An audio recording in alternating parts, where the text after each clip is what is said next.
Hey there, I'm Mr. Funky Dude, and this is a crazy hair day, don't mind all this. But today, I'm gonna show you how to make my own sourdough supermarket style sandwich bread. I hope you like it.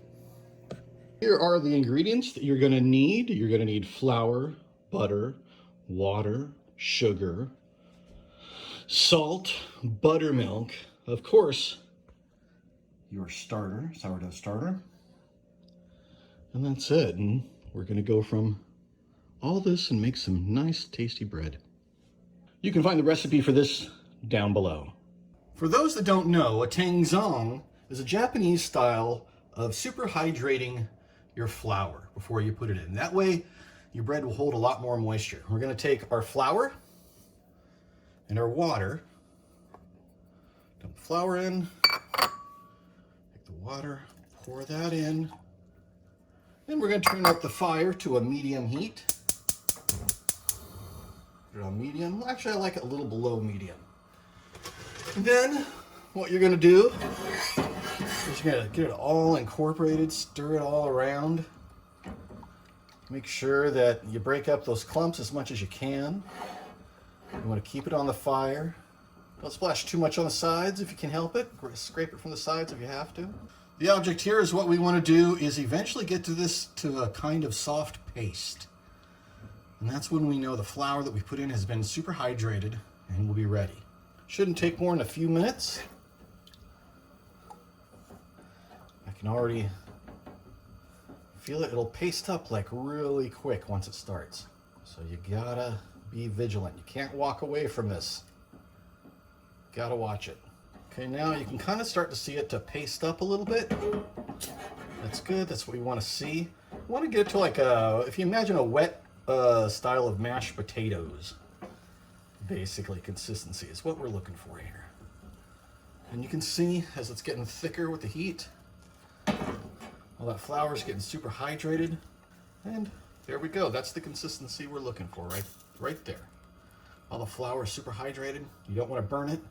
You want it to about this nice little looking paste, and that's the tangzong. Now we're going to take the tangzong and we're going to put it into this bowl here, and then I'm going to put it in the refrigerator because I want it to cool down. Don't forget it's in the refrigerator because you're going to need this later on. It's going to be very important. Get as much out of there as we can. Every last bit helps.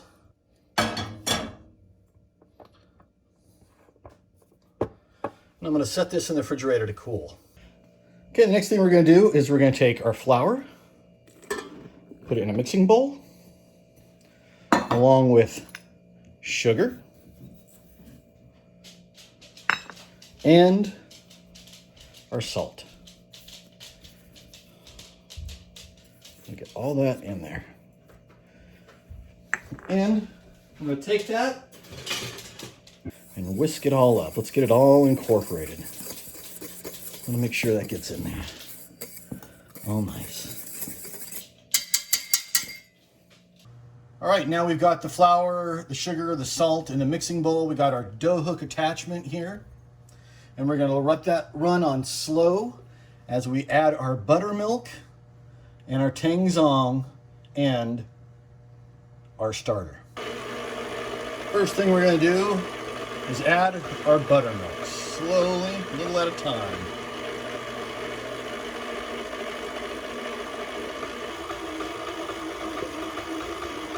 Helps to take a spatula if you can.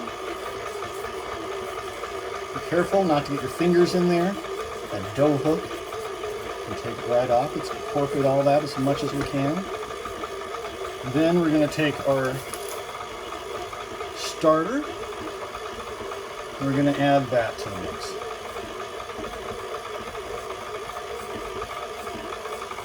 Stop it if you have to. Lower it. Whatever you got to do to get all that nice starter out. Bring it up. Start it again. Help incorporate it. I'm going to stop it. Lower it. Time to add tangzong. This will give us the extra moisture that we're going to need. This is a high hydration dough. You'll see later on how much it takes to incorporate this. Okay, we're going to bring it back up. And we're going to put it on about a 2.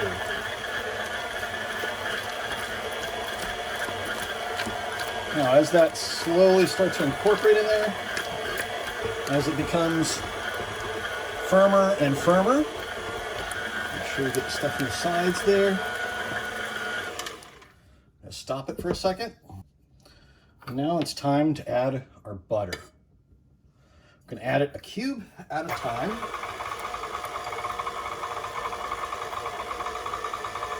All that butter gets incorporated into the dough. Now that we have all the butter incorporated, we're going to let that go for about 4 to 5 minutes.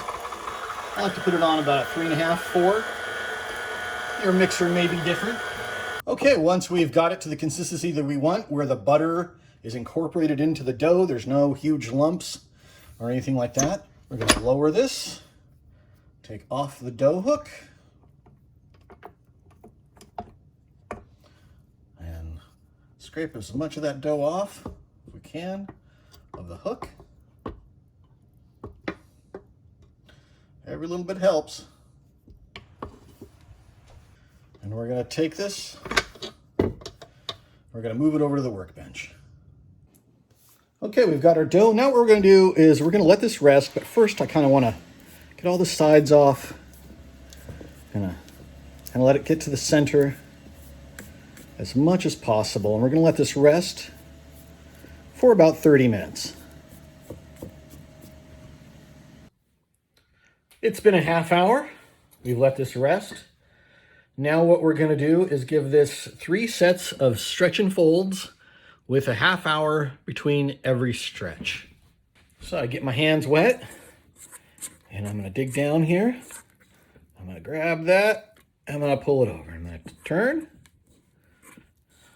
grab that, stretch, pull it over. We're going to try to get the gluten development going here. Let's get a little bit of that off there. I'm going to grab that, stretch, pull it over.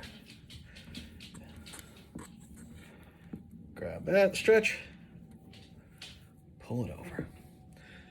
Now we're going to wait another half hour.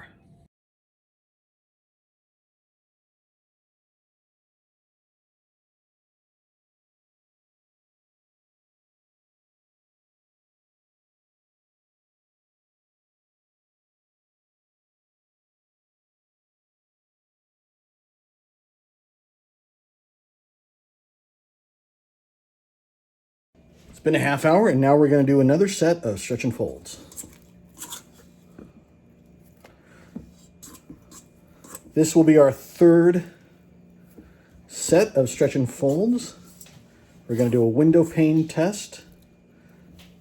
When I'm done, to check it to make sure it's ready to go. If it doesn't pass the test, we're going to do this and let it set for another 30 minutes. Okay.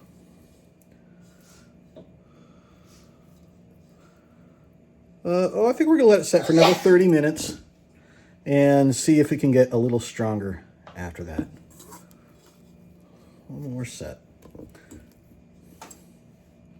Since we're using buttermilk and butter, fat will inhibit the gluten structure from being developed, so sometimes it'll take a little bit longer.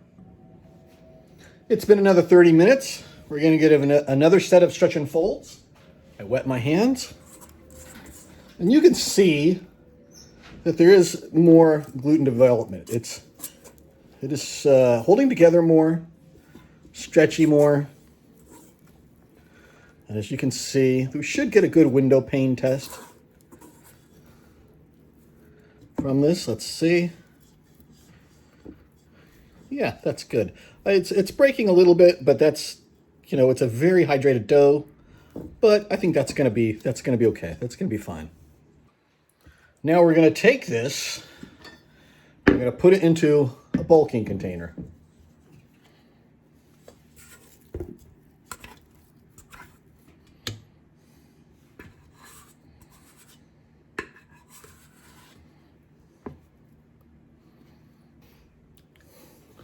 We're gonna flatten it out as much as we can.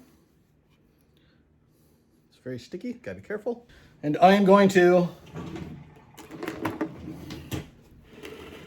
take a pen and mark its high point on the side. I like to do a couple of sides just so that I can get a better average. There we go, as you can see. And what I wanted to do is I wanted to get about 50%, 75% bigger. So I'm going to measure 50% of this would be about to here. So now we're going to set this, let it proof until it's risen enough. It's been several hours later, and as you can tell, it has risen about 50%, so we're going to dump it out now.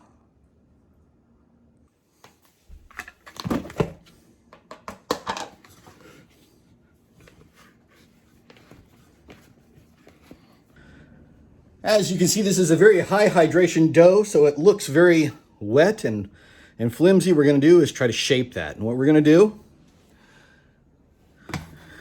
I grab the ends, pull them towards the center. How gooey that looks. Don't be afraid, though.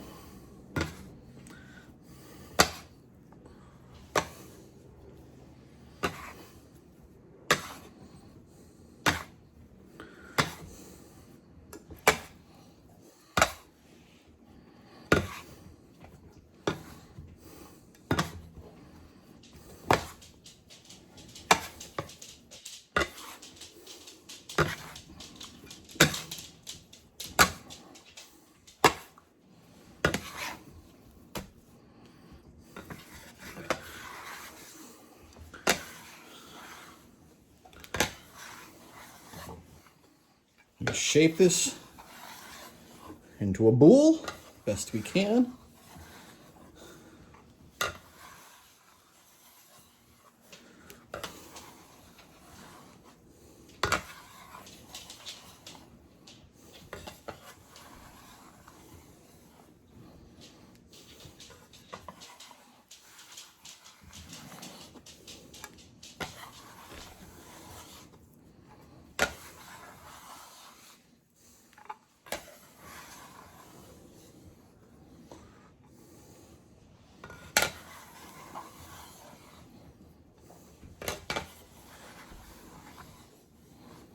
And we're going to let that sit for another 30 minutes. We've waited the 30 minutes. And while we were waiting, we also took our bread pan and we sprayed it down, or you can butter it up, however you choose to use. Now what we're going to do is we're going to take a little bit of flour. And we're going to put it underneath this so it makes it easier to manage. I'm going to spread that around, and as I go underneath, you can see I'm kind of like scooping that there. Make a little, I'm gonna top the flour of it with a little bit of flour as well.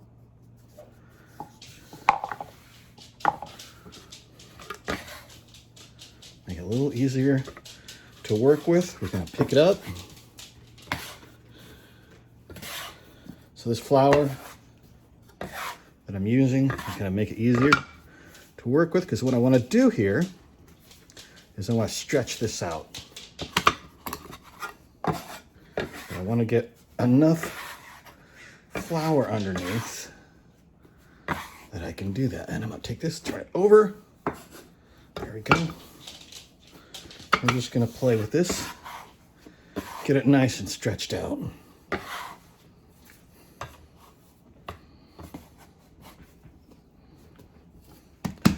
Degas it a little bit, flatten it out. You can choose to use a rolling pan if you want to. I prefer to do this by hand.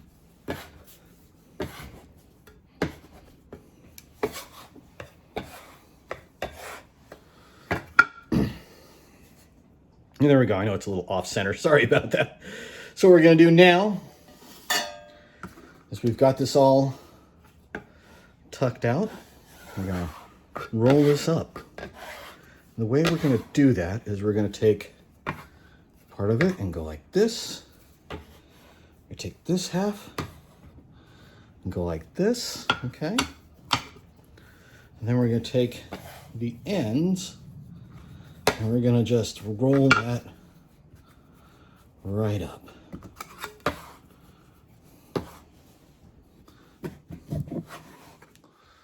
Over a little bit more. There we go. All nice and rolled up. Okay, we're going to tuck the ends a little bit here.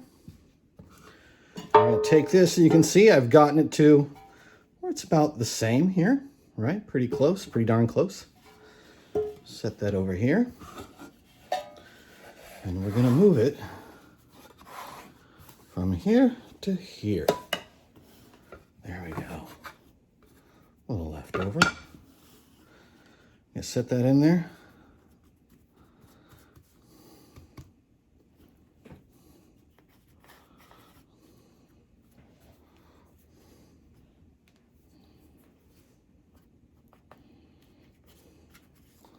Now we're going to let this sit until it's about 50 to 75% bigger.